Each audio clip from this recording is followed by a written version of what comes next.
Few hotels in the world carry a heavier weight of dark history and grim notoriety than the Cecil Hotel in downtown Los Angeles. It's not just a building. It's a silent monument to hundreds of tragic stories, heinous crimes, and perplexing disappearances that have unfolded within its decaying walls. Opened in 1927, this once grand establishment, originally envisioned as a luxury destination for business travelers and tourists, quickly devolved into a magnet for the city's down-and-out, the desperate, and the truly depraved. Countless tales of horrifying suicides, brutal murders, and unexplainable occurrences became woven into its chilling reputation, earning it the ominous moniker, the Hotel of Death.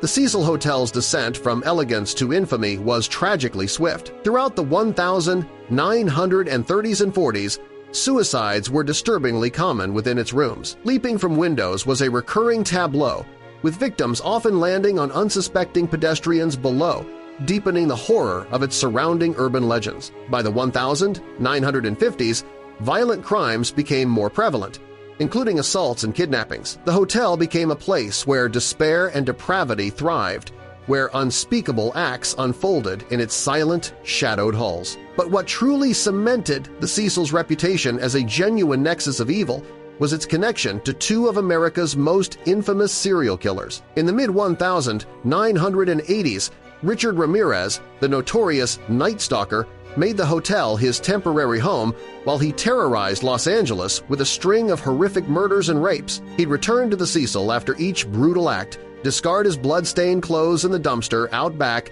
and casually stroll through the lobby as if it were just another day. Then, in the early 1990s, Jack Unterweger, an Austrian serial killer, followed suit. He also stayed at the Cecil while committing his own string of murders, further cementing the hotel's gruesome legacy. Both men found in the Cecil a secret haven, a place where their darkness could blend seamlessly with the pervasive gloom. This was the dark and ominous backdrop when, on January 31, 2013, Elisa Lam, a 21-year-old Canadian student, checked into the Cecil Hotel. Elisa was on a solo journey across the American West Coast, meticulously documenting her adventures and sharing them with her family and friends. She seemed a free spirit, adventurous, albeit managing bipolar disorder, which she diligently controlled with her medication. For Elisa, the Cecil was simply a cheap, convenient stopover before she continued her journey to Santa Cruz. But the Cecil Hotel had other plans for her.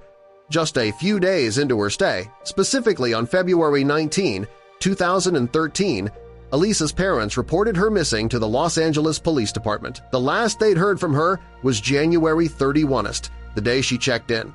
Their calls and texts went unanswered. Elisa was not the type to cut off communication without warning. Investigators launched an intensive search, meticulously combing through the hotel, but found no trace of her. It was as if she had simply evaporated into thin air. Then came the most unsettling discovery in the entire case: surveillance video footage from the hotel's elevator. The video, released by the LAPD in hopes of gleaning information from the public, showed the last known moments of Elisa Lam. It was nearly 4 minutes of utterly bizarre and chilling footage that baffled both seasoned investigators and horrified viewers alike. In the video, Elisa enters the elevator and presses multiple floor buttons. The doors, however, refuse to close. She peers out of the elevator car, looking both ways, as if either expecting someone or trying to avoid them. Her movements are jerky and anxious. Then, even more strangely, she steps back into the elevator, seemingly frustrated, and begins pressing all the buttons frantically. Still, the elevator doors remain stubbornly open. In the following moments, Elisa begins to engage in truly inexplicable behavior. She steps out of the elevator completely, retreating to a corner near the elevator bank, seemingly trying to hide from someone or something unseen by the camera. Then she reappears, gesturing wildly with her arms, twisting and gesticulating, as if talking to an invisible person or trying to explain something. She appears deeply agitated, frightened, or profoundly confused. After these unsettling contortions, Elisa leaves the elevator area entirely, walking off to the right and disappearing from the camera's view. Then, moments later, the elevator doors finally close and the car moves upwards. This video sparked a massive wave of online attention and horror. Theories exploded. Was Elisa talking to someone who was stalking her? Was she experiencing a severe psychotic episode due to her condition? Was there a supernatural entity at play in the hotel? Her behavior seemed illogical, impossible to comprehend without context. What was most perplexing was that the elevator appeared to function normally after her departure, ruling out a simple mechanical malfunction, and the fact that Elisa was in the Cecil Hotel, a place steeped in tragedy and dark legends, added another layer of chilling unease to the case. Many felt the video was evidence of malevolent forces at play in her disappearance. As the days turned into weeks, the search intensified. Elisa's face was plastered across Los Angeles, and her case gained international media attention. Police meticulously combed every inch of the hotel once more, including occupied rooms and even the rooftops. They were looking for anything, any clue, but Elisa Lam was simply gone. It was as if the Cecil Hotel had swallowed her whole, and while investigators were slowly resigning themselves to the idea that they might never find Elisa, the grim conclusion to the story would come from a place no one would have expected, a place that should have been safe, a place that was supposed to provide clean water to the very guests of the hotel. Weeks had turned into a month, and the search for Elisa Lam had grown increasingly desperate. The Los Angeles Police Department, despite their extensive efforts, had hit a wall. Public interest, fueled by the disturbing elevator footage, soared, but concrete leads were scarce. The mystery deepened with each passing day, leaving Elisa's family in agonizing limbo and the online community buzzing with theories, from the logical to the truly bizarre. Then, on February 19, 2013, a month after Elisa was last seen, something unthinkable happened. Guests at the Cecil Hotel began to complain about low water pressure and a strange taste and odor coming from the tap water. They described it as foul and black, with a peculiar taste.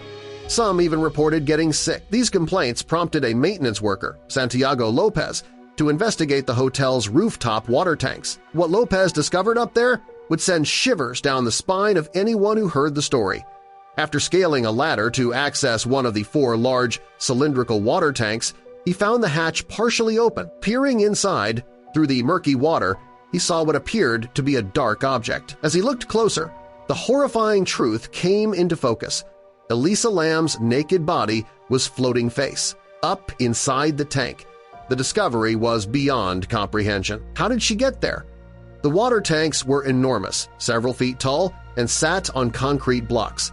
They were incredibly difficult to access, requiring a ladder and then a second ladder to get on top of the tank, followed by the need to lift a heavy, unlatched lid. Security measures included locked doors leading to the rooftop and alarms that should have triggered if someone forced their way onto the roof. Yet Elisa Lam, who had no known reason to be on the roof, let alone inside a water tank, was found precisely there. The ensuing investigation by the Los Angeles County Department of Medical Examiner Coroner was crucial. On February 21, 2013, the coroner ruled Elisa Lam's death as accidental drowning, with bipolar disorder listed as a significant contributing factor. There were no signs of physical trauma, sexual assault, or struggle. Toxicology reports found only traces of her prescribed medications in her system, consistent with therapeutic levels.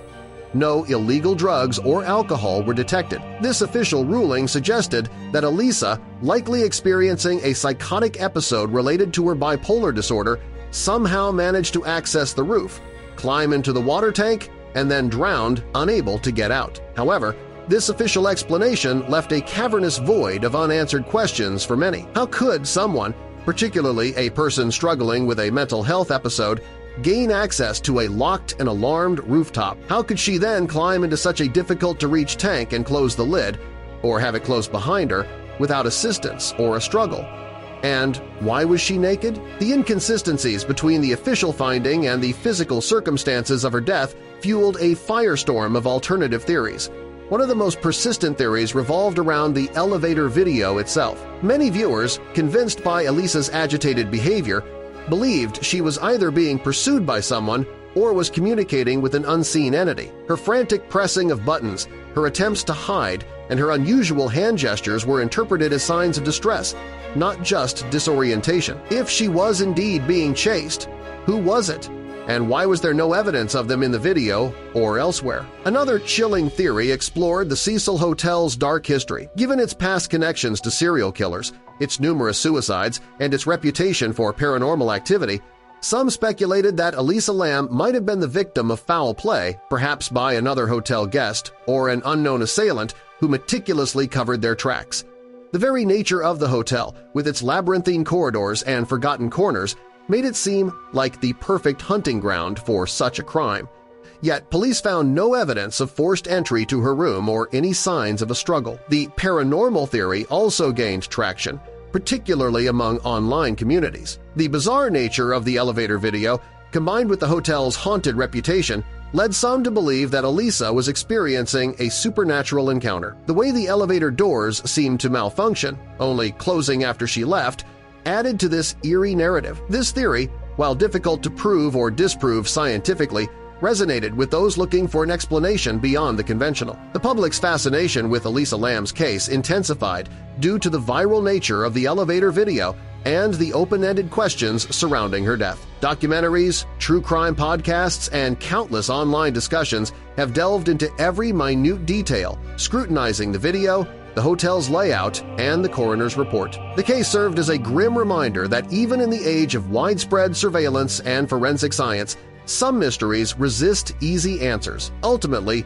despite the official ruling of accidental drowning, the death of Elisa Lam remains shrouded in a profound sense of unease and unresolved questions. For her family, the closure offered by the coroner's report is often overshadowed by the perplexing circumstances surrounding her final moments. For true crime enthusiasts and those fascinated by the macabre, the story of Elisa Lam at the Cecil Hotel serves as a haunting reminder that some secrets, even when uncovered, refuse to truly reveal themselves. Her case stands as a testament to the chilling power of the unknown, forever intertwined with the dark legacy of the Cecil Hotel.